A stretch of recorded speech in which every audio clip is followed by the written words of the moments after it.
Hello everybody, my name is Nicholas J. Rudy, and today I'll be talking about the mergers and acquisitions. Here is a brief outline of what we're going to be talking about today. What are mergers and acquisitions, growth of mergers and acquisitions, motive behind mergers and acquisitions, largest mergers and acquisitions, advantages and disadvantages to M&A, example of cross-border M&As, and failed mergers and acquisitions and the reasons why. So to begin, what are mergers and acquisitions? So mergers and acquisitions are a set of terms that refer to the joining of companies or various assets through different types of transactions.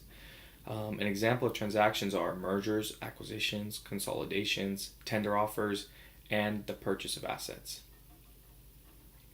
What is the recent growth of mergers and acquisitions? So mergers and acquisitions have grown tremendously within the past couple of years. This could very well be due to the fact of the tax reform, which gave corporate America a 14% tax break. In the first quarter of 2018, global mergers and acquisitions have totaled roughly $1.2 trillion, and the value of M&A deals increased globally by 67% in the first quarter of 2018.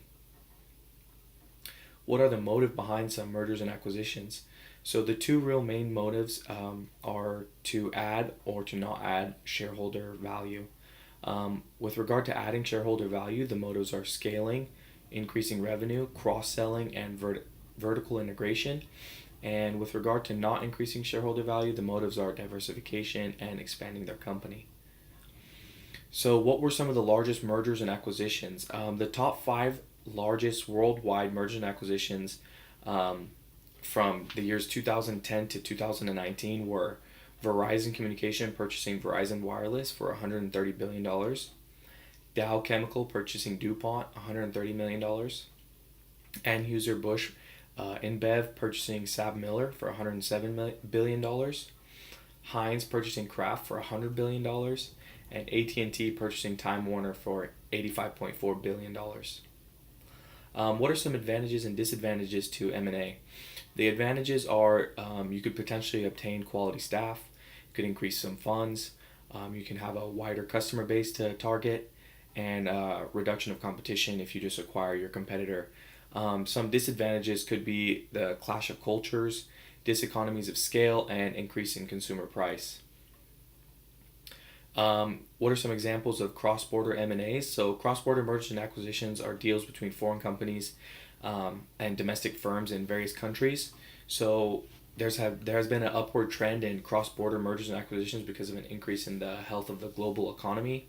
So some of the top 5 largest cross-border transactions from the years 2010 to 2018 were Anheuser-Busch InBev purchasing SABMiller for $107 billion, Lind AG purchasing Praxair for $85 billion, Activist purchasing Allegron Inc. for $70.5 billion, Royal Dutch Shell purchasing BG Group for $70 billion, and Takeda Pharmaceuticals purchasing Shire plc for $62 billion. Some of the failed mergers and acquisitions and the reasons why. The biggest ones is probably going to be AOL and Time Warner and Columbia Pictures and Sony. So AOL and Time Warner, AOL spent $164 billion to acquire Time Warner, and with the economic downturn, with the dot-com bubble, and the company cultures did not link, so that resulted in a huge failure.